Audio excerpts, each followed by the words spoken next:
Hi friends, ഞാൻ Janus. നമുക്ക് കുട്ടികളായിട്ട് സിനിമയ്ക്ക് പോകുന്നത് ഒരു വലിയൊരു ടെൻഷനാണ്, അതൊരു വലിയ ടാസ്കുമാണ്. നമുക്ക് ഡിസ്റ്റർബൻസ് ആവുന്നതിനേക്കാളും കൂടുതൽ നമ്മുടെ ടെൻഷൻ മറ്റുള്ളവർക്ക് എന്തെങ്കിലും ഡിസ്റ്റർബൻസ് ആവും, നമ്മുടെ കുട്ടി നന്നായി ഇരിക്കില്ലേ എന്നൊക്കെയുള്ള ടെൻഷനാണ്. പോകുമ്പോഴൊക്കെ ഞങ്ങൾ റിക്ലൈനബിൾ സീറ്റ്സാണ് ബുക്ക് ചെയ്യാറ്. നോർമൽ സീറ്റ്സിനാണ് ചെറിയൊരു റേറ്റ് ഡിഫറൻസ് വരുന്നുണ്ട്.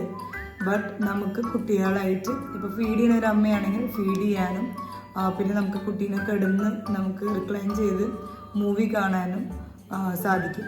ഞങ്ങൾ ഇത് ട്രൈ ചെയ്ത് ഞങ്ങൾക്ക് ഇത് സക്സസ് ആണ്. അങ്ങനെ ഞങ്ങൾ കിയാര ബേബി ആയിട്ട് തൃശ്ശൂരുള്ള ശോഭ സിറ്റി മോളിൽ എത്തിയിട്ടോ. കിയാര ബേബിക്ക് ടാറ്റ പോവാന്ന് പറഞ്ഞു കഴിഞ്ഞാൽ ഫുൾ വൈബ് മോഡാണ്. എനിക്ക് മെയിനായിട്ട് മൂവി എന്ന് പറഞ്ഞു കഴിഞ്ഞാൽ പോപ്കോൺ ആൻഡ് കോക്ക്, ഇതെനിക്ക് മസ്റ്റാണ്. പക്ഷേ ഇൻ്റർവെൽ ആകുമ്പോഴേക്കും എൻ്റെ പോപ്കോണും കോക്കും കഴിഞ്ഞു കേട്ടോ. ഞങ്ങളങ്ങനെ ഇൻ്റർവെൽ ആയപ്പോൾ ഞാനും കിയാര ബേബി കുറച്ച് നേരം ചില്ല് ചെയ്തിരുന്നു. അതിനുശേഷം ഞങ്ങൾ വീണ്ടും മൂവിക്ക് കയറാൻ പോവാണ്. കിയാര ബേബി കൗണ്ട് ചെയ്ത് സ്റ്റെപ്സൊക്കെ കയറി മുകളിലെത്തിയപ്പോഴേക്കും ആൾ ഫ്ലാറ്റ്.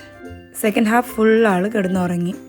റിക്ലൈനബിൾ സീറ്റ് ആയതുകൊണ്ട് നമുക്ക് ഭയങ്കര ഈസി എന്ന് കിയാര ബേബീനെ കിടത്തി ഉറക്കാൻ വേണ്ടിയിട്ട്. മൂവി കഴിഞ്ഞപ്പോഴാണ് നമ്മുടെ ആൾ ഉറക്കത്തിൽ നിന്ന് എണീറ്റത്. അങ്ങനെ കിയാര ബേബി ഉഷാറായി എണീറ്റു. അങ്ങനെ നേരെ ഞങ്ങൾ അവൽ മിൽക്കിൻ്റെ ഡ്രൈ ഫ്രൂട്ട്സിൻ്റെ സ്പെഷ്യൽ കഴിച്ചു. Thank you for watching. By.